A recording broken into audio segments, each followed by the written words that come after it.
I'll be ready for that one next time.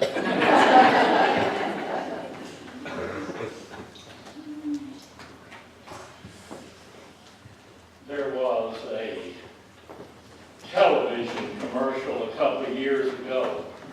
Maybe you saw it, where a couple is standing in the entrance foyer of a brand new house, and they are talking to someone who is apparently the builder.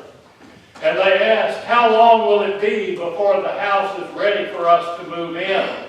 And the builder replies, 2 days, tops. About that time, the floor drops down about 1.5 inches, about 1.5 feet. And a brief, embarrassed pause follows, and the builder then says, 2 months, tops. You see, things are not always as sturdy as they seem. Depending on our age and our mindset, we may think that we're invincible and that we might pretty much have life under control. Up until December 4, 2002, Robert Mancius of San Antonio thought that he was doing all right. But when Robert arrived at work that morning, his boss informed him that he no longer had a job. Well, after receiving this news, Robert decided he would walk across the street to his mother's office and tell her what had happened. But he never made it. A 5-story historical building under renovation collapsed on him. When the rescuers arrived, all that they could see was his feet sticking out from the rubble.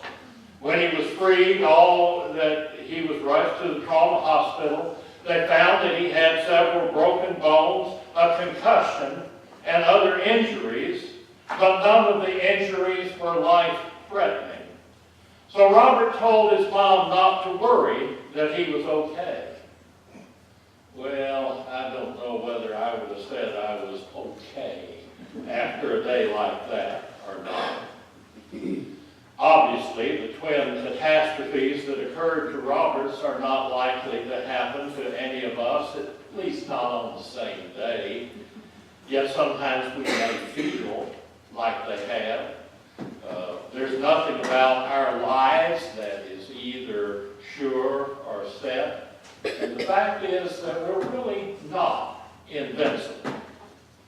Our entire world can be turned upside down in just a few moments of time. Ask someone reeling from the death of someone that they cared about, or anyone who has gotten an adverse medical report from a doctor, or any of a number of people in recent years who have lost their job, or the young athlete that has experienced a devastating injury. Or think of all of those people in Northern California and otherwise that their life has just been swept away by wildfires. And sometimes things we have taken for granted, a long and happy old age with a life companion, a comfortable retirement, the ability to run and jump and to do the things that we enjoy, any of these can be ripped away from us in a second. You never know when your life may suddenly change. As they say, not one of us is going to get out of this life alive. And nothing created by human hands or depending upon human ingenuity and strength will last forever, in spite of the appearances. The disciples stood with Jesus one day and they looked at that magnificent temple at Jerusalem. They were struck with awe at this moment to this monument to the Jewish faith. The temple had been built on the top of a mountain. And it had been begun 50 years earlier, and it still wasn't complete. Masonry walls had been raised from the foundation, And we're told that some of those foundation stones were 40 feet long, 12 feet high, 18 feet wide. The pillars of the temple porch were cut from one solid block of marble. The front face was covered with plates of gold, and it glistened in the sun. This was the splendor that impressed the disciples, and this is what to them looked like it would last forever. And then Jesus said to them, you know, not one stone will be left upon another. All of these someday will be thrown down. Now what follows in the 13th chapter of Mark is a number of teachings about the end of the age. Now to understand what was going on we need to realize this teaching is based upon the Jewish understanding of the division of time. There was the age now, and then there was the age to come. And in between those two ages was the day of the Lord, a series of cataclysmic events that would usher in God's glorious kingdom from the age now and the age to come. The destruction of such an imposing thing as this magnificent temple might be one of those events. And the disciples wanted to know what the signs would be leading to the destruction of the temple. And Jesus described in the rest of this passage and the chapter, he described things that have pretty much gone on ever since. That is the character of this present age. Jesus was talking about a specific historical event, the destruction of that imposing temple that would occur, and in fact did occur. But for our purposes today, he was teaching a lesson about the life we live, about the things that we face. What do we do when our world is shaken and the walls come tumbling down? Well, for one thing, you stand your ground. You face a difficulty head on. We need to deal with life a lot more realistically than imagining that nothing bad will ever happen. There's a story about a man who lived in the Midwest. After several tornadoes came near his home, he decided that he would build a storm cellar. But while he was at it, he decided he would just go first class and build a well-stocked cellar that would protect him and his family and keep them through any storm. And that he did, and he spent an enormous amount of money on it. Now, as luck would have it, as soon as he had spent this money and completed the shelter, the tornadoes stopped coming in that direction. Oh, sometimes the morning would be posted in the news, and he and the family would go down to the cellar, but invariably it would be a false alarm. And he began to wonder if he had spent all that money for nothing. But finally, there did come a major storm that roared through his property, and it flattened his barn. The next day, he was out surveying the damage, and he looked up and said, "Now that's more like it." He should have realized that the storms, no one evades the storms of life forever. We should live so that we're not surprised when difficulty comes upon us. Then we can deal with difficulty in a way that can make us a better person. It's hard to imagine a teenager like this, but Sarah Renberg was just 15 years old when she was stricken with Bell's palsy. Now, you may know that that is a nerve disorder of the face.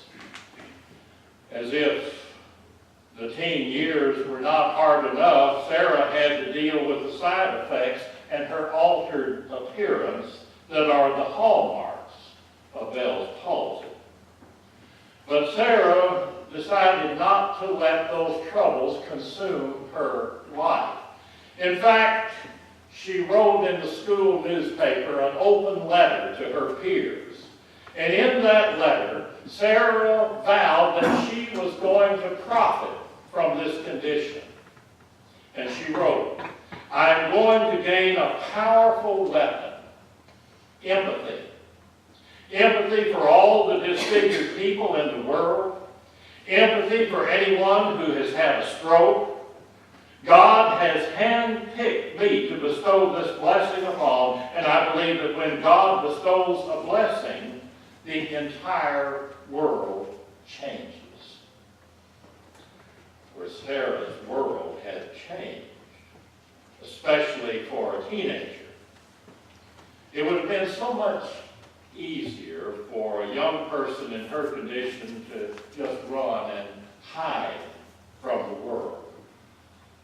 But she has shown the wisdom not only to refuse to be beaten down, but to even stand tall. I'd like to meet a teenager like that. There's one other thing. You can use your faith to look for God's hand. The natural side of us rarely allows growth out of difficulty. The more usual thing is to use difficulty as an excuse or as a crutch. But there are some changes in life that come from God, and we thank God for them. There were a lot of people in the mid-19th century American South that thought their whole means of livelihood would come to an end if there were an end to human slavery. But within the ferment of God's gospel, a vile institution did end. And that set the stage for more experimentation and invention in the world of technology. And as changes have come throughout history, child labor law, child labor being abolished, the coming of rights for women, and I think they're still coming. Some believed all the while that the fabric of civilization had somehow been weakened by these changes. But in the last century, the Third Reich was defeated. The grip of communism has been diminished. And we have been shown that sometimes the worst things in the minds of some is a means to better things for the world. I don't know all the ways that God works. As I've tried to derive an understanding of the character of God from Scripture, I have never discerned a God who sends tragedy. But what does come through, at least to me, loud and clear, is a God who will use tragedy to accomplish a greater good. So, even in the worst that life can bring, some have looked back at it and said, well, God's hand was at work. There is no situation that cannot be redeemed if we turn it over to God. Any change can become an opportunity for us to grow in faith, and hope, and love. It's kind of like the great story about Cecil B. DeMille, who is the noted director of biblical movie epics. When they began working on the movie Ben-Hur, DeMille talked to Charlton Heston, who was the star of the movie, about the all-important chariot race at the end. And he decided that Heston should actually learn to drive the chariot himself rather than just use a stunt double. So the star agreed to take chariot driving lessons to make the movie as authentic possible. Well, learning how to drive a chariot with horses 4 abreast was definitely no walk in the park. After extensive work and weeks of practice, Charlton Heston reported to Cecil B. DeMille. And he said to the director, "I think I can drive the chariot all right, Cecil, but I'm not sure that I can actually win the race." And DeMille smiled slightly and said, "Heston, you just stay in the race. I'll make sure that you win." Don't you see, isn't that the word of God to us today? Did anyone going through a time of tumultuous change? You just stay in the race, and I'll make sure that you win. The early disciples were impressed with the magnificence of a temple built with human hands. It looked like it would last forever. And Jesus said the time would come when these walls will come tumbling down. And the takeaway is this: none of us are ever sure what might happen in the trappings of our own lives. The one thing that will never fall is what the grace of God can do within and through us by faith. And that can get us through just